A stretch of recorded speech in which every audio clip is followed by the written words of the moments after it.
Assalamualaikum warahmatullahi wabarakatuh.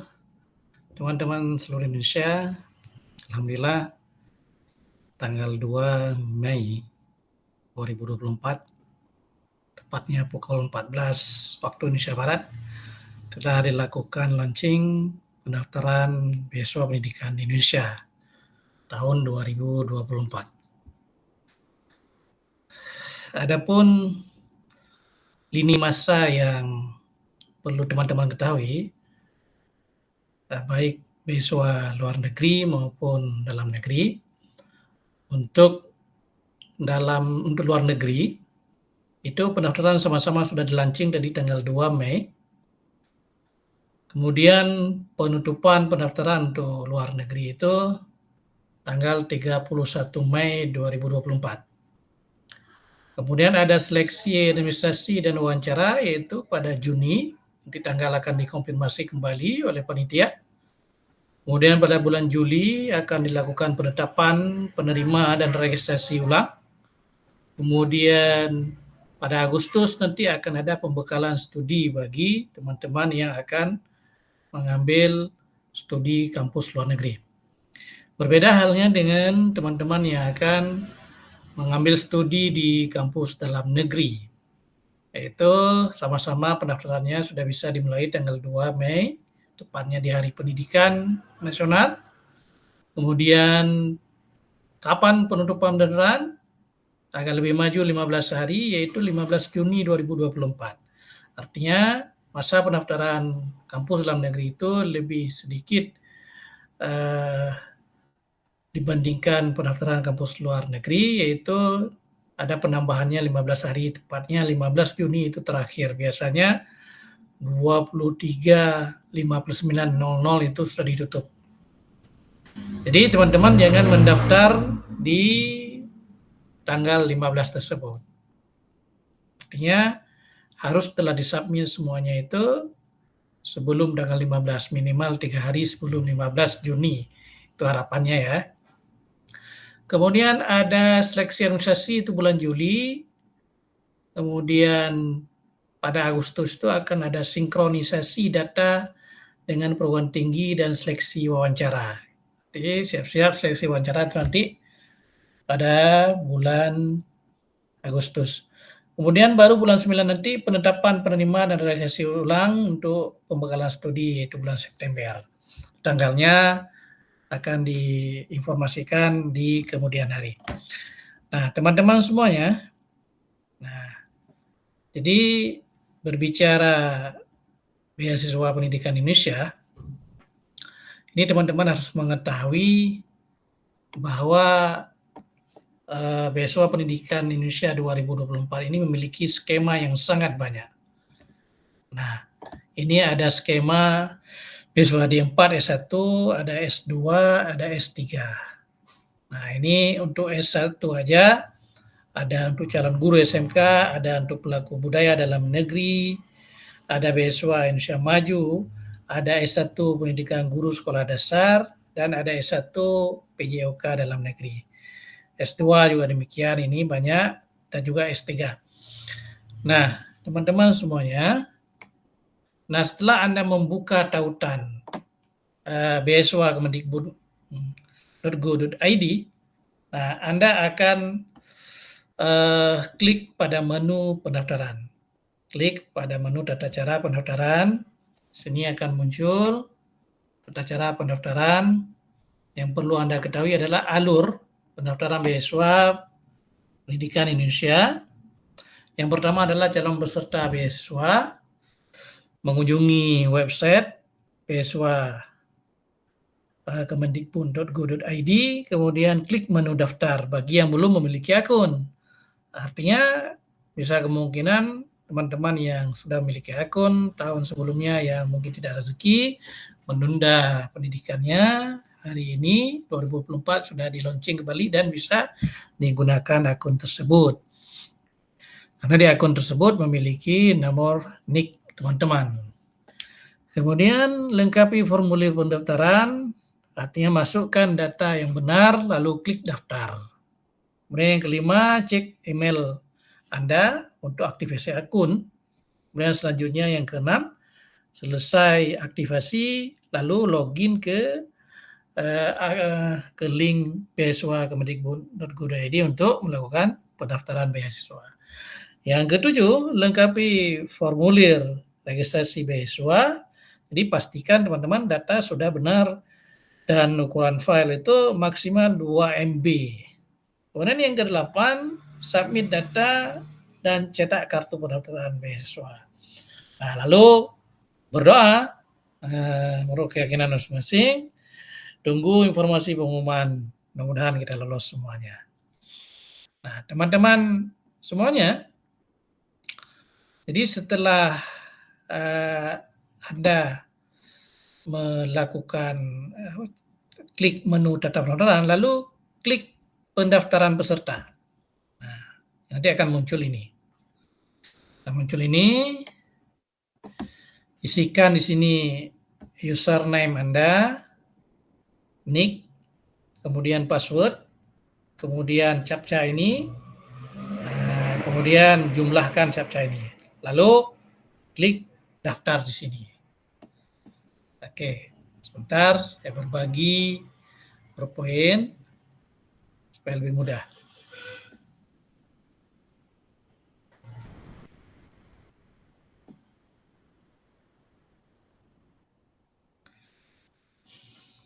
Oke, teman-teman semuanya. Nah, cara pengisian akun BPI 2024.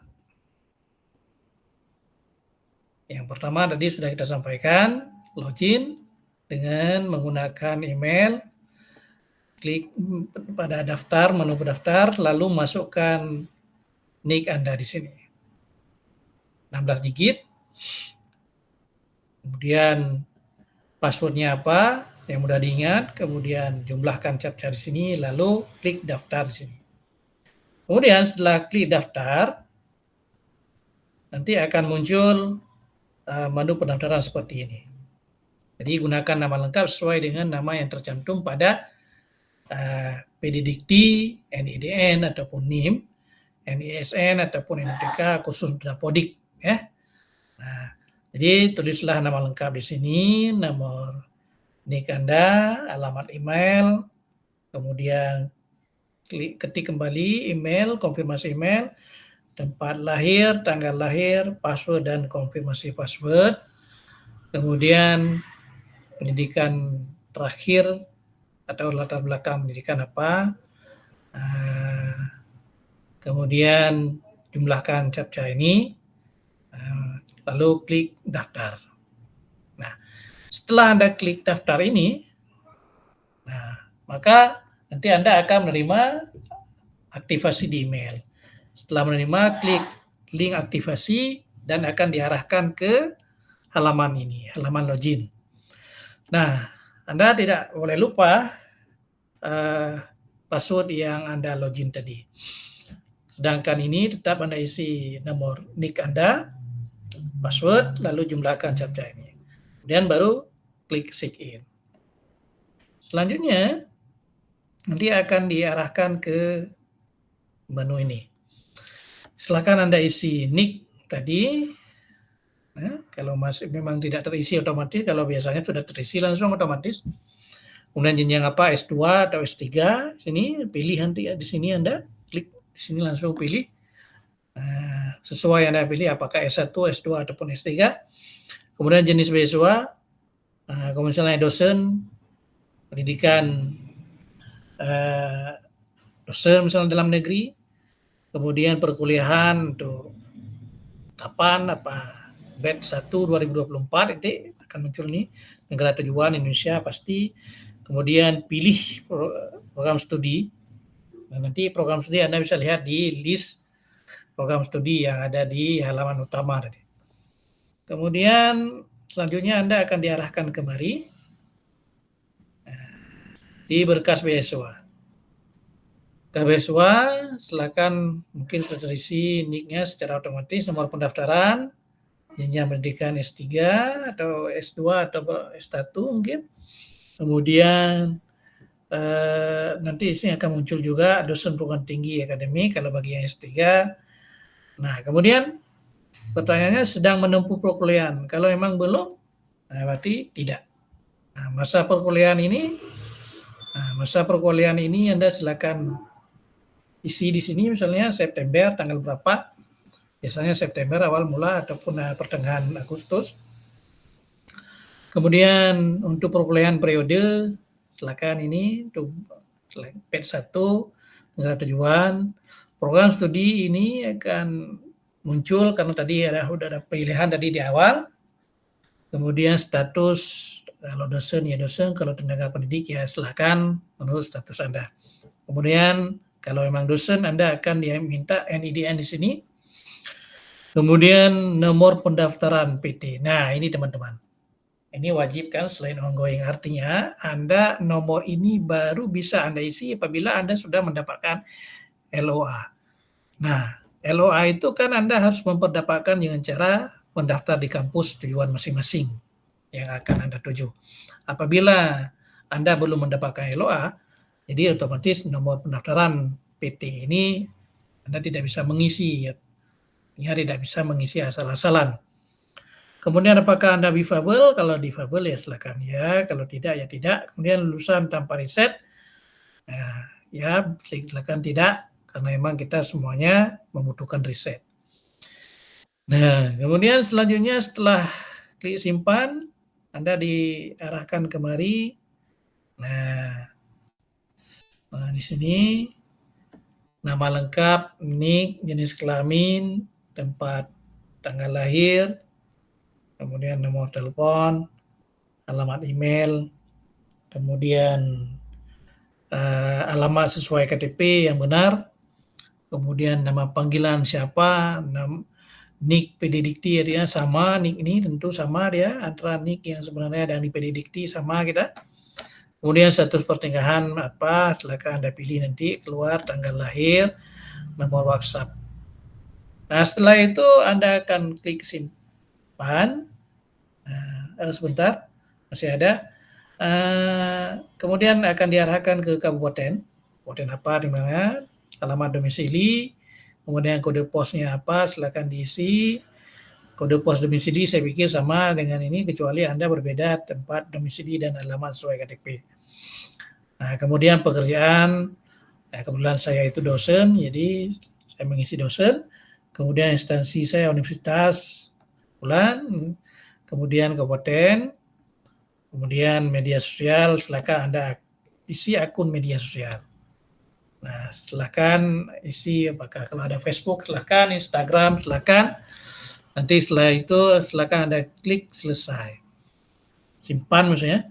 Kemudian selanjutnya akan diarahkan ke informasi keluarga. Silakan Anda isi nama ayah, kemudian pekerjaannya apa, kebetulan pekerjaan orang tua saya sudah meninggal, jadi tinggal klik lainnya saja. Kemudian peninggalan ayah dulu, ini SMA, pendapatan karena sudah almarhum, itu tidak lagi berpenghasilan.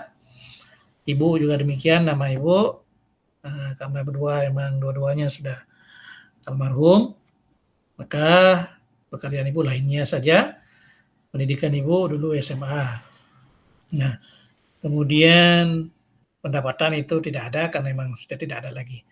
Kalau Anda kalau Anda posisi sebagai laki-laki, tentu misalnya Anda sudah menikah, berarti Anda memiliki istri. Jadi mintalah KTP istri dan silakan unggah KTP istri. Kalau Anda perempuan, berarti Anda sudah kawin, mintalah KTP suami untuk Anda unggah di sini. Nah, terus kemudian isikan tanggal lahirnya, tanggal suami atau istri, kemudian pekerjaan suami atau istri, sesuai dengan di KTP, kemudian pendidikan suami atau istri apa, S1 ataupun S2, kemudian pendapatan suami atau istri berapa. Kemudian silakan klik simpan, kemudian diarahkan ke berkas beasiswa. Nah, ini berkas beasiswa, teman-teman ini nanti akan diminta untuk mengunggah foto, KTP yang asli, yang kemudian ijazah. Yang Anda perlu perhatikan adalah nanti ijazah tersebut, berkas-berkas tersebut tidak melebihi daripada 2 MB. Kemudian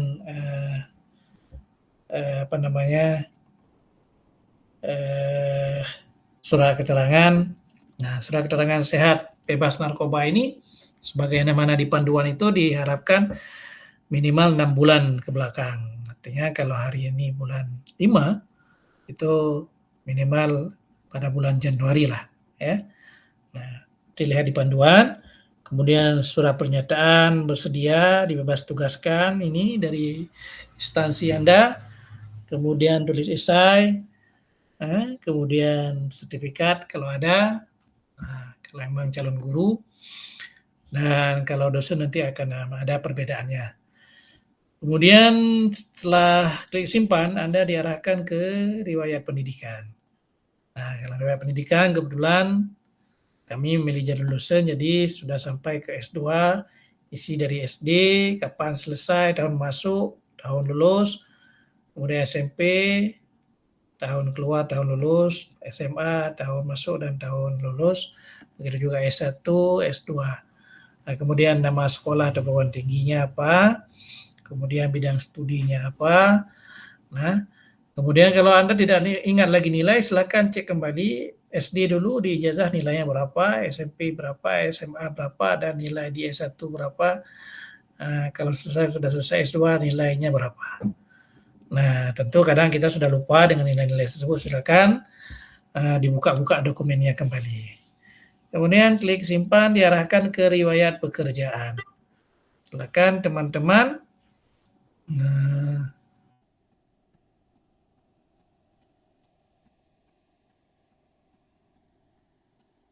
silakan teman-teman isi riwayat pekerjaan ini, universitas apa, kebetulan saya masih di universitas, bahkan sebagai dosen, itu posisinya sebagai dosen tetap saya, masuknya di tahun 2010 kebetulan saya, kemudian nanti akan ditanyakan pendapatan.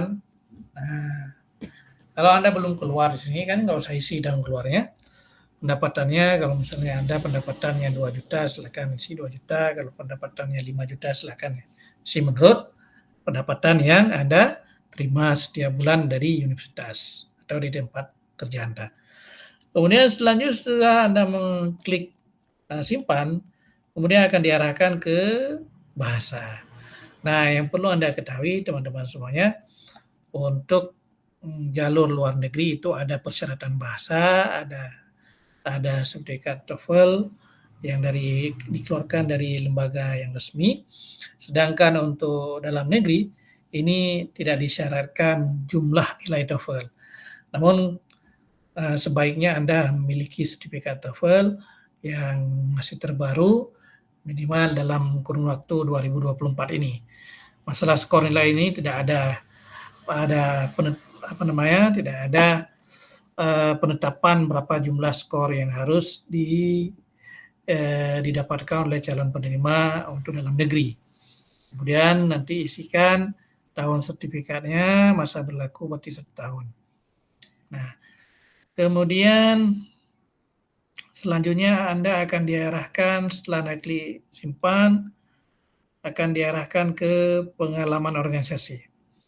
Nah, jadi pengalaman organisasi ini menurut saya saya sudah mengisi dari jenjang S1 sampai dengan S2, ada banyak organisasi yang sudah pernah kita ikuti, ada sekitar 7 kalau nggak salah kemarin itu yang sempat saya isi, walaupun banyak pengalaman organisasi yang hari ini masih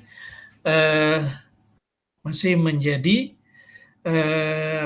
aktivitas saya di lembaga organisasi, baik organisasi kemasyarakatan maupun organisasi kepemudaan. Kemudian Anda klik selesai, kalau sudah Anda diisi tahun berapa, bulannya, ya, posisinya sebagai apa, di sini kemudian klik simpan. Selanjutnya Anda akan diarahkan ke prestasi. Nah, kebetulan saya dulu tidak memiliki prestasi ya. Artinya mohon maaf walaupun tidak ada prestasi, alhamdulillah rezeki Allah SWT ini masih berpihak kepada saya. Inilah BPI, alhamdulillah. Kalau Anda punya prestasi silakan Anda isi sini apa yang pernah Anda capai selama hidup Anda. Ya. Kemudian kalau tidak ya klik tidak, langsung diarahkan ke penghargaan. Nah, penghargaan ini saya kebetulan ada HKI ada HKI maksudnya, ada Dewan Hakim, ada DPL dan sebagainya, Anda silakan isi menurut penghargaan yang telah Anda terima. Dan pengalaman kemarin itu tidak diminta bukti sertifikat ya.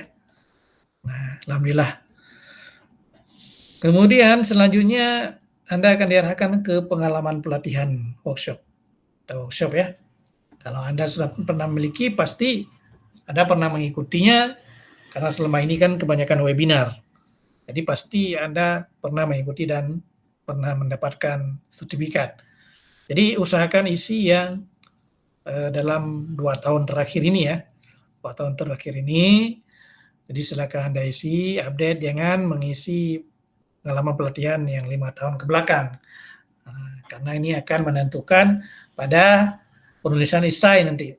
Kalau Anda mengisi dengan pengalaman pelatihan di tahun 2019 ataupun 2017, ini Anda dianggap tidak memiliki kompetensi dalam mengikuti atau dalam mengupdate kompetensi diri. Kemudian selanjutnya, setelah klik simpan, Anda akan diarahkan ke karya ilmiah. Nah, kebetulan saya banyak memiliki karya ilmiah. Yang dosen tentu memiliki karya ilmiah, apakah itu menulis di artikel, ada Sinta 6, ada Sinta 5, 4, 3, 2, dan 1. Ini diisikan semuanya. Nah, kebetulan kalau memang karya ilmiah ini, tulis saja, nggak apa-apa, walaupun dari tahun 2017, 2018. Nah, minimal ada 5 artikel ya. Nah, usahakan ya. Atau kalau tidak ada ya seberapa yang ada, kalau 3 silakan boleh juga. Nah, ini bagi dosen. Kemudian selanjutnya akan diarahkan ke konferensi ilmiah. Silakan Anda isi. Ini kebetulan saya pernah menjadi presenter di beberapa konferensi ilmiah, baik tingkat nasional maupun tingkat internasional.